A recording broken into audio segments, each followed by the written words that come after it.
আসসালামু আলাইকুম সুপ্রিয় শিক্ষার্থীবৃন্দ, আশা করছি করোনার এই দুঃসময়ে তোমরা যে যেখানে আছো শারীরিকভাবে সুস্থ আছো এবং নিরাপদে আছো। আজকের অনলাইন ক্লাসের পক্ষ থেকে আমি স্বাগত জানাচ্ছি জনাব ফরিদা আক্তার, সহযোগী অধ্যাপক, ইসলামের ইতিহাস ও সংস্কৃতি বিভাগ, ঢাকা কলেজ, ঢাকা। গত ক্লাসে তোমাদের সাথে দেখা হয়েছিল, ঠিক একই বিষয়ের উপর আমরা আলোচনা করেছিলাম, বিশ্ব সভ্যতার ইতিহাসের উপরে। তবে টপিকটা একটু ভিন্ন ছিল। গতদিন আমরা ক্লাস নিয়েছিলাম, গত ক্লাসে সিন্ধু সভ্যতার ইতিহাস। আজ আমরা আর একটা নতুন টপিক নিয়েছি, সেটা হলো গ্রিক সভ্যতার ইতিহাস। গ্রিক সভ্যতার ইতিহাসটা একটা অত্যন্ত চমৎকার সভ্যতা, যেটা শুনলে আমরা সবাই একটু উদ্বেলিত হই, আনন্দিত হই। কারণ পৃথিবীর ইতিহাসে বা মানব জাতির ইতিহাসে প্রত্যেকটা সভ্যতাই কিছু না কিছু অবদান রেখে গিয়েছে।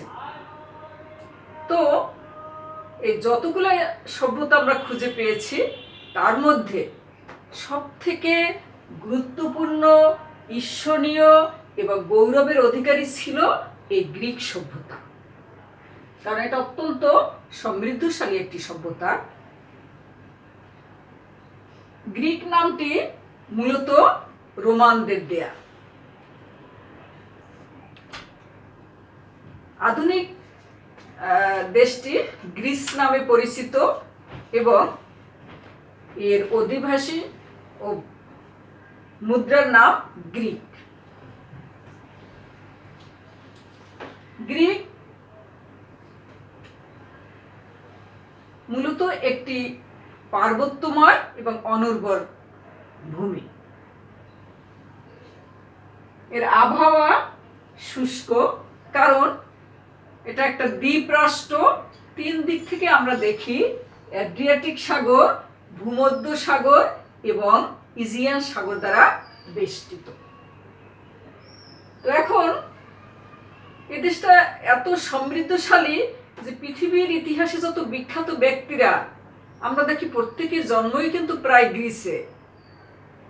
যেমন তোমরা কলেজ গেট থেকে ঢুকলেই একটা অত্যন্ত মহামূল্যবান বাণী তোমরা দেখো, নো দাই সেলফ। তোমরা কি জানো এই বিখ্যাত লেখাটা, এই উক্তিটা কার? নিশ্চয়ই জানো, সক্রেটিসের লেখা। সক্রেটিসের জন্মও কিন্তু গ্রিসে। তো আমরা দেখি যে এদেশে জন্ম নিয়েছিলেন কারা? মহাকবি হুমার। হুমারের নাম আমরা শুনেছি, যার দুইটা বিখ্যাত মহাকাব্য ছিল, একটা ইলিয়ড ও একটা অডিসি। এদেশে জন্ম নিয়েছেন জ্ঞান তাপস সক্রেটিস, স্থাপত্য ভাস্কর্যের দিকপাল পিকটিনাস ও ফিডিয়াস।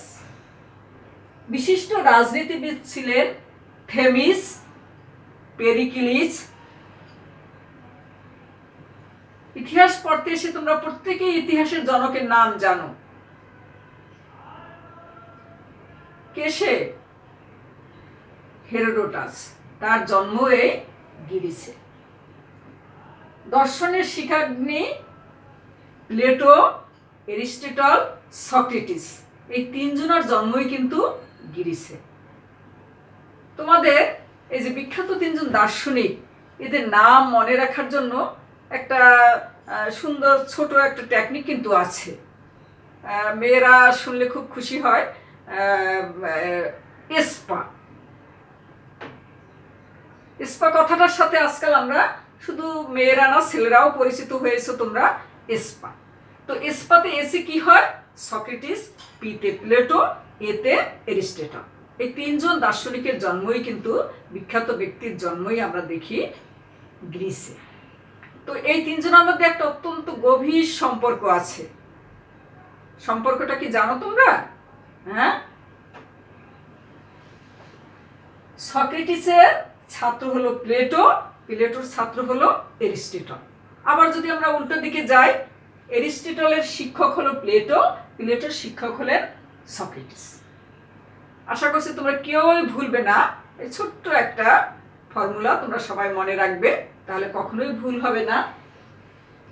তো প্রত্যেকটা সভ্যতা ইতিপূর্বে যেমন মানব জাতির জন্য, মানব ইতিহাসের জন্য তারা তাদের অবদান রেখে বিখ্যাত হয়েছেন, ঠিক তেমনিভাবে আমরা দেখি যে গ্রিক সভ্যতাও এমন কোনো দিক নেই, যেমন সাহিত্য বলো, দর্শন বলো, পদার্থবিদ্যা বলো, ভূগোল বলো, রাজনীতি বলো, সমস্ত দিকেই এদের অবদান আছে। এমন কোনো দিক নেই যেখানে আমরা গ্রিকদের অবদান পাই না। তোমরা গণতন্ত্রের নাম শুনেছ। গণতন্ত্র নাম শোনা মানে কি? আমরা গণতান্ত্রিক রাষ্ট্রের নাগরিক। এই গণতন্ত্রের শুরু হয়েছিল কোথায়? গণতন্ত্রটা গ্রিসের এথেন্স নগরীতে সর্বপ্রথম। ছেলেরা, তোমরা কিন্তু অলিম্পিক খেলা দেখো। অলিম্পিক খেলা শুরু হয়েছে গ্রিসে। তো বস্তুত আমরা কি দেখি যে গ্রিক সভ্যতাটা হলো আধুনিক পাশ্চাত্য সভ্যতার একটা ভিত্তি। কারণ এটা এতই সমৃদ্ধশালী সভ্যতা ছিল যে এটাকে আধুনিক পাশ্চাত্য সভ্যতার ভিত্তি বলা হয়। তো আমরা আজকে গ্রিক সভ্যতা ছিল মূলত কিরকম? গ্রিক রাষ্ট্রটা ছিল নগর রাষ্ট্র এবং দ্বীপ রাষ্ট্র। ওই যে বলেছি, তিন দিক থেকে তিনটা সাগর দ্বারা বেষ্টিত ছিল, এড্রিয়াটিক সাগর, এজিয়ান সাগর এবং ভূমধ্য সাগর। আর রাষ্ট্রগুলো কিরকম ছিল? ক্ষুদ্র ক্ষুদ্র নগর রাষ্ট্র ছিল। তাদের প্রত্যেকের মধ্যে একটা স্বাতন্ত্র বোধ ছিল। এই নগর রাষ্ট্রগুলার নিজেদের মধ্যে তারা স্বাতন্ত্র বোধ ছিল। আর রাজনৈতিকভাবে দেখি এদের একটা খুব মিল ছিল না, সুসংগঠিত রাজনৈতিকভাবে তারা ছিল না। তবে ওই যে নগর রাষ্ট্রগুলো ছোট ছোট, এদের মধ্যে একটা স্বতন্ত্র বোধ বা নিজস্বতা কাজ করত।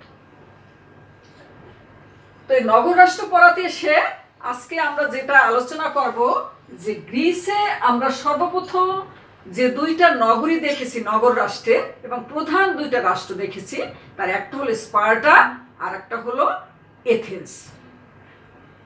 তো আজকে আমরা আলোচনা করব এথেন্স সম্পর্কে, তোমাদেরকে জানাবো। তার আগে আমরা পুরা গ্রিসের একটু বর্ণনা দেওয়া উচিত। যেমন গ্রিস দেশটা কিন্তু খুব বড় না, আয়তনে মাত্র 25,000 বর্গ মাইল, খুবই ছোট। তবে প্রাচীন গ্রিসটা ছিল কিরকম? অখণ্ড রাষ্ট্র ছিল না, মূলত একটি ভৌগোলিক এলাকা এবং অসংখ্য নগর রাষ্ট্রের সমাহার ছিল। গ্রিসে নদী নালা ছিল না বললেই চলে। আগে আমি বলেছি এটা কোনো নদীকে কেন্দ্র করে গড়ে ওঠেনি।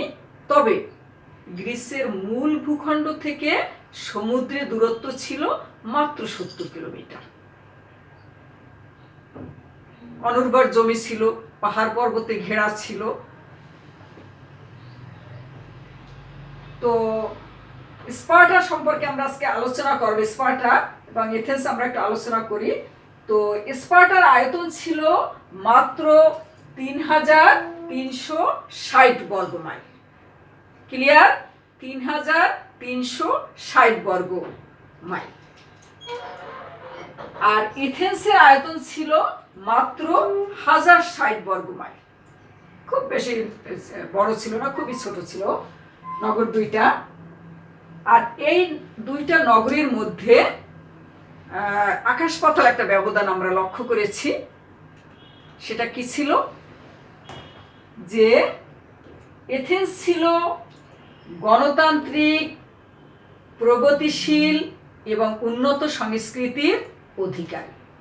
খেয়াল করো কিন্তু, এথেন্স ছিল গণতান্ত্রিক, প্রগতিশীল এবং উন্নত সংস্কৃতির অধিকারী।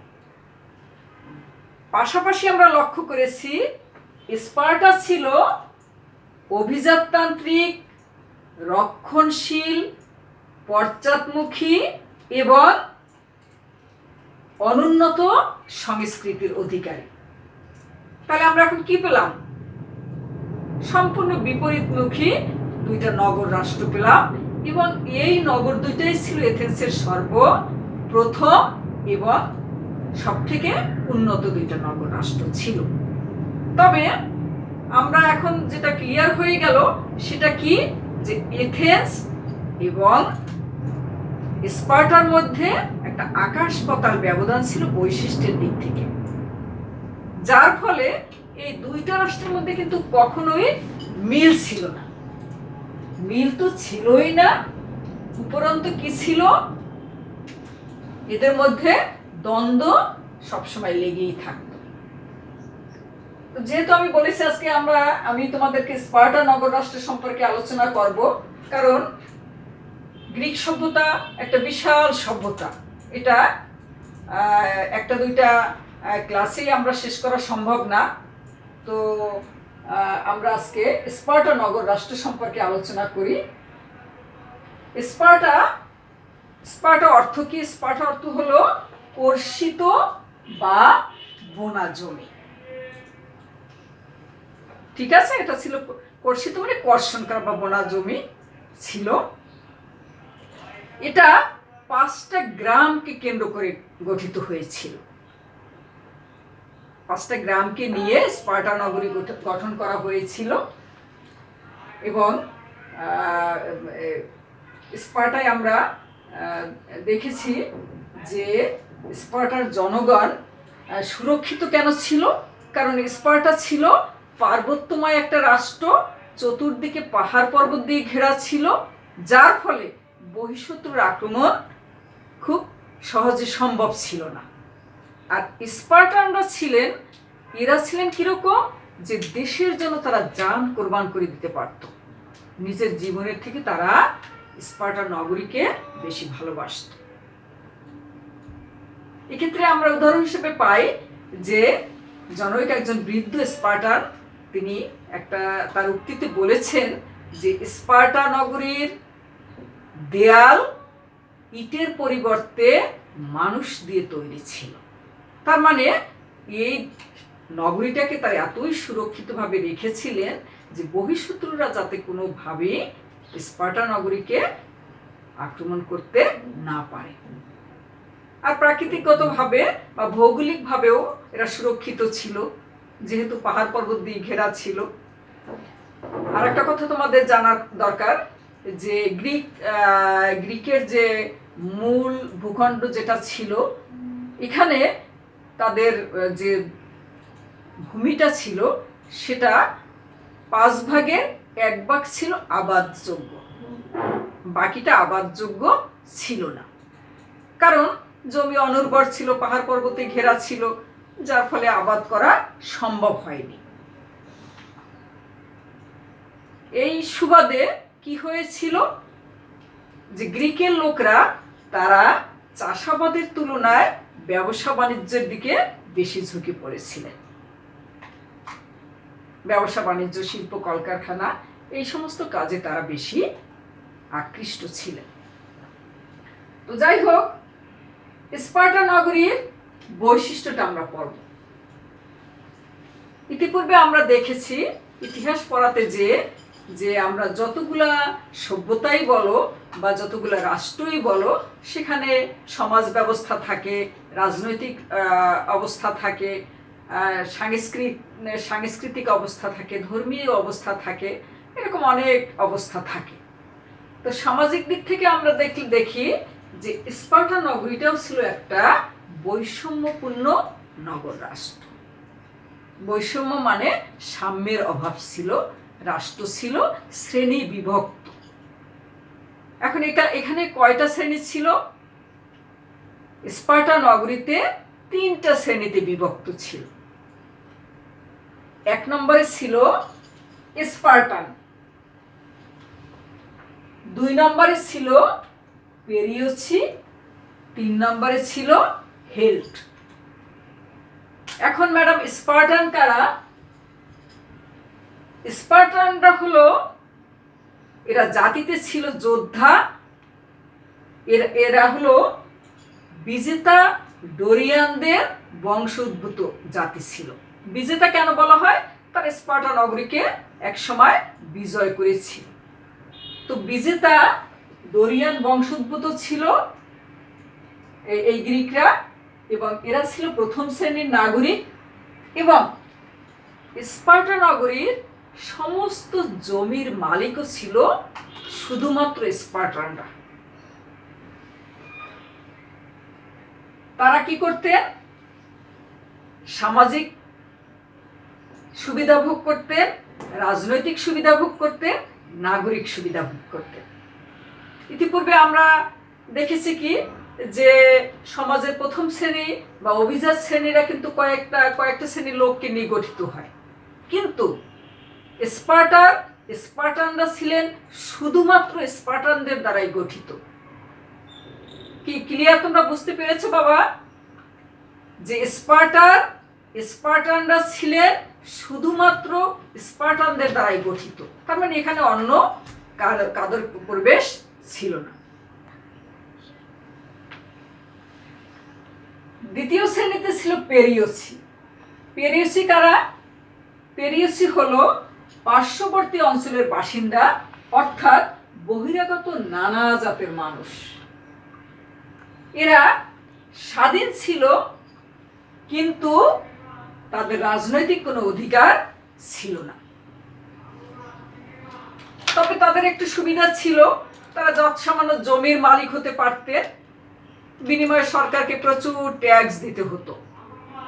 তারা ব্যবসা বাণিজ্য করতে পারতেন, তারা ট্যাক্সের বিনিময়ে সরকারের কোনো পদেও তারা চাকরি করতে পারতেন, কিন্তু বিনিময়ে তাদেরকে প্রচুর ট্যাক্স দিতে হতো। তবে তারা স্বাধীনতার জন্য কোনো আন্দোলন করেননি কখনো। তৃতীয় শ্রেণীতে ছিলেন হেল্ট। হেল্ট কারা ম্যাডাম? হেল্ট কথাটা একটু অপরিচিত মনে হচ্ছে, তবে সার্ভ বা কৃতদাসের সাথে তোমরা খুব পরিচিত। এই তৃতীয় শ্রেণীতে ছিল হেল্ট, মানে সার্ভ বা কৃতদাস। কৃতদাসরাই কিন্তু ছিল মূলত স্পার্টার আদি বাসিন্দা। ডোরিয়ানরা এসে এদেরকে পরাজিত করলেন, তবে এদেরকে অন্যদের মতো পরাজিত করে যেরকম দাস হিসাবে বিক্রি করে বিভিন্ন জায়গায় ছড়িয়ে ছিটিয়ে দেন, এটা এরা করেননি। এরা কি করলেন?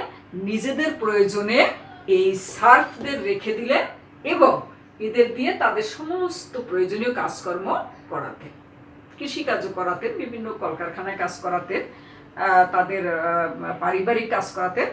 প্রভুর ইচ্ছা মতোই তাদেরকে চলতে হতো।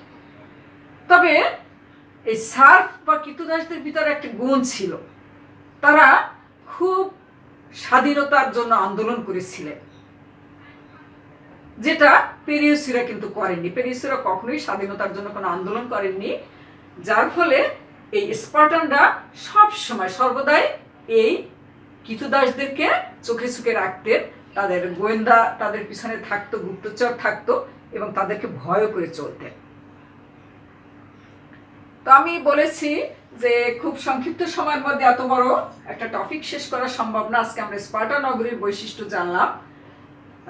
তো তোমাদেরকে গত ক্লাসে আমি একটা নির্দেশ দিয়েছিলাম যে তোমরা প্রত্যেকে নিজে সচেতন থাকবে, পরিবারের সবাইকে সচেতন করবে, সাথে সাথে আর আশেপাশে দুইজনকে, তোমাদের প্রত্যেককে দুইজন করে সচেতন করবে। এটা তোমাদের দায়িত্ব হিসাবে আমি মনে করলাম, যেটা তোমাদের দায়িত্ব। কারণ তোমরা বাংলাদেশের সব থেকে বড় কলেজের স্টুডেন্ট। তোমরা আর একটা জিনিস মাথায় রেখো, যে তোমরা যে এই দীর্ঘদিন যাবৎ অনলাইন ক্লাসের সুযোগ পাচ্ছ, এই করোনাকালীন সময় একটা দুঃসময় চলছে সারা বিশ্বে, এর মধ্যেও তোমরা ক্লাস পাচ্ছ। আসলে ক্লাসটা আমরা খুব ফ্রুটফুল নিতে পারছি না, হচ্ছেও না, কারণ তোমরা সামনে নেই।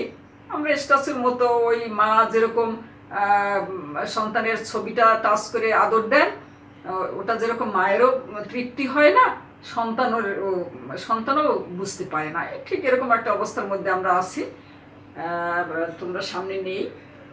তো এই ক্লাস নেওয়ার পিছনে ঢাকা কলেজের সম্মানিত এবং অত্যন্ত দক্ষ যে অধ্যক্ষ স্যার আমাদের প্রফেসর নিহাল আহমেদ, তার বিশাল একটা ভূমিকা আছে তার আন্তরিক প্রচেষ্টায়। তোমরা নিয়মিত ক্লাসের সুবিধা পাচ্ছ। তো আশা করছি তোমরা স্যার সহ অধ্যক্ষ মহোদয়, উপাধ্যক্ষ মহোদয় এবং আমাদের সব স্যারদের জন্য তোমরা দোয়া করবা, যাতে আমরাও প্রত্যেকে সুস্থ থাকি। আর তোমাদের জন্য তো আমাদের দোয়া আছেই। তোমরাও সুস্থ থাকো, সুন্দর থাকো, নিরাপদে থাকো। আবার দেখা হবে। ভালো থাকো। আল্লাহ হাফেজ।